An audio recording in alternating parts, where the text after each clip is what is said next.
வணக்கம் 17 கண்டென்ட் பெண்டிங்ல இருக்கு அப்படின்னு சொல்லியிருந்தேன் இல்லையா, அதில் ஒரு படம் தான் இந்த நோவோகெயின். ரிலீஸ் டைமில் ரிவ்யூஸ்லாம் ரொம்ப பாசிட்டிவாக தான் இருந்துச்சு. பட் தியேட்டரில் நான் மிஸ் பண்ணிட்டேன். இப்போ அமேசான் பிரைமில் ரெண்டல்லையும் ஆப்பிள் டிவிலையும் ஸ்ட்ரீமிங்கில் இருக்குது. இந்த படத்தோட ஹீரோ ஜாக் வேடை நீங்கள் த பாய்ஸ் சீரீஸில் ஹியூயி கேம்பிள் அப்படிங்கிற அந்த கேரக்டரில் பார்த்துருப்பீங்க. இவர் sleepless in Seattle, you got mail, when Harry met Sally மாதிரியான பல ஹாலிவுட் ஹிட்ஸில் நடித்த மெக் ரயானோட பையன் அப்படிங்கிறது, அதாவது நெப்போ கிட் அப்படிங்கிறது எனக்கு இன்னைக்கு தான் தெரியும். உங்களுக்கு இது இப்போ தான் தெரியுது, ரொம்ப ஆச்சரியமாக இருக்குது அப்படின்னா எனக்கும் அதே ஆச்சரியம் தான். உங்களால் ரிலேட் பண்ணிக்க முடியும் நான் நினைக்கிறேன். டெட்பூல் கேரக்டரே சூப்பர் ஹீரோவா இல்லாமல் ஒரு நார்மல் ஆளாக இருந்தால் எப்படி இருக்கும் அப்படிங்கிற மாதிரி யோசிச்சு இந்த படத்தை எடுத்திருக்காங்க தான் நினைக்கிறேன். ஏன்னா ட்ரெய்லர் பார்க்கும்போது அப்படி தான் இருந்துச்சு. ஸோ இந்த நோவோகெயின் எப்படி இருந்துச்சு அப்படிங்கிறத சொல்கிறேன். அதுக்கு முன்னாடி சேனலுக்கு சப்ஸ்கிரைப் பண்ணலையா, சப்ஸ்கிரைப் பண்ணுங்கள். வீடியோ எப்படி இருந்துங்கிறத கமெண்ட்டில் சொல்லுங்கள், லைக் பண்ணுங்கள், ஷேர் பண்ணுங்கள்.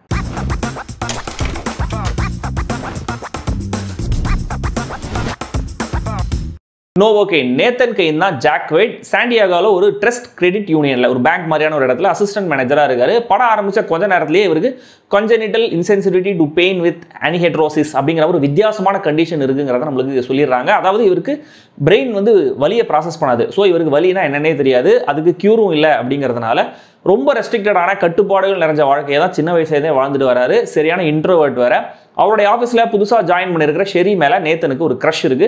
ஒரே ஒரு டேட் நைட்டில் அவங்க இவரை டோட்டலாக இம்ப்ரெஸ் பண்ணி இவருடைய ஷெல்லேருந்து வெளியில் கொண்டு வந்துடுறாங்க. அடுத்த நாள்லேருந்து நேத்தனுக்கு உலகமே புதுசாக தெரியுது. பட் அதே நாள் அந்த கிரெடிட் யூனியன் ஆஃபீஸில் ஒரு பேங்க் ராபரி நடக்குது. அந்த திருடர்கள் ஷெரியை ஹாஸ்டேஜாக தூக்கிட்டு போயிடுறாங்க. ஒரே ஒரு டேட்டில் தனக்கு ஒரு புது ஹோப்பை வாழ்க்கையில் கொடுத்த பொண்ணை எப்படியாவது காப்பாற்றினோம் அப்படின்னு ஹீரோ பின்னாடியே துரத்திட்டு போகிறாரு. இதுக்கப்புறம் நடக்கிற அடிதடி, சண்டை, சேசிங், ரத்தக்களரியான இன்ஜுரிஸ், ஹீரோயினை காப்பாற்றினாரா இல்லையா, தன்னை துரத்துற போலீஸை ஹீரோ என்ன பண்ணுறாரு, இதெல்லாம் தான் இந்த நோவோகெயின். ஜாக் வெய்டுக்கு த பாய்ஸ்ல பண்ண மாதிரியான ஒரு ரோல் தான் கிட்டத்தட்ட. பட் ஒரு நல்ல நடிகர். அவருக்கும் ஹீரோயினுக்குமான அந்த லவ் பாண்டிங் எல்லாம் ரைட்டிங்ல இல்லைனாலுமே கூட இவருடைய நடிப்பு அதை நம்மளுக்கு நம்ப வச்சிருது. ஒரு டேட்னாலுமே கூட இப்படியான ஒரு இன்ட்ரோவர்ட்டுக்கு அது எப்படி இருக்கும் அப்படிங்கிறத இவர் போர்ட்ரே பண்ற ஒரு சில ஷார்ட்ஸ் எல்லாம் ரொம்ப நல்லாவே இருந்தது. அதே மாதிரி கிளைமேக்ஸ் கொஞ்சம் முன்னாடி ஒரு உண்மையை தெரிஞ்சுக்கிற சீன்லையுமே கூட அவர் நல்லா நடிச்சிருந்தாரு. ஹீரோயின் ஷெரியா ஆம்பர் மிட்தண்டர் ரொம்ப அழகா இருக்காங்க, நல்லா நடிக்கவும் செஞ்சிருக்காங்க. ஹாலிவுட்லயுமே கூட டைப் காஸ்ட் நடக்குங்கிறதுக்கு உதாரணமா ஜேக்கப் பாட்லான் ஸ்பைடர்மேன்ல ஹீரோ ஃப்ரெண்டா எப்படி ஹெல்ப் பண்ணாரோ, அதே மாதிரி இங்கேயுமே கூட ஒரு சூப்பர் ஹீரோ மாதிரியான கேரக்டருக்கு ஃப்ரெண்டா சமயத்துக்கு ஹெல்ப் பண்றாரு. அவர் ஒரே மாதிரி நடிகர் நம்ம கம்ப்ளைண்ட் பண்ண முடியாது. ஏன்னா அதே மாதிரியான கேரக்டர்ஸ் தான் அவருக்கு தராங்க. அண்ட் படத்துல 3 வில்லன்கள் இருக்காங்க. இதுல கேரிகேச்சரா இருந்தாலுமே கூட ரே நிக்கல்சன் மட்டும் தான் வில்லனுக்குரிய கொடூரமான ஒரு நடிப்பை கொடுத்திருக்காரு.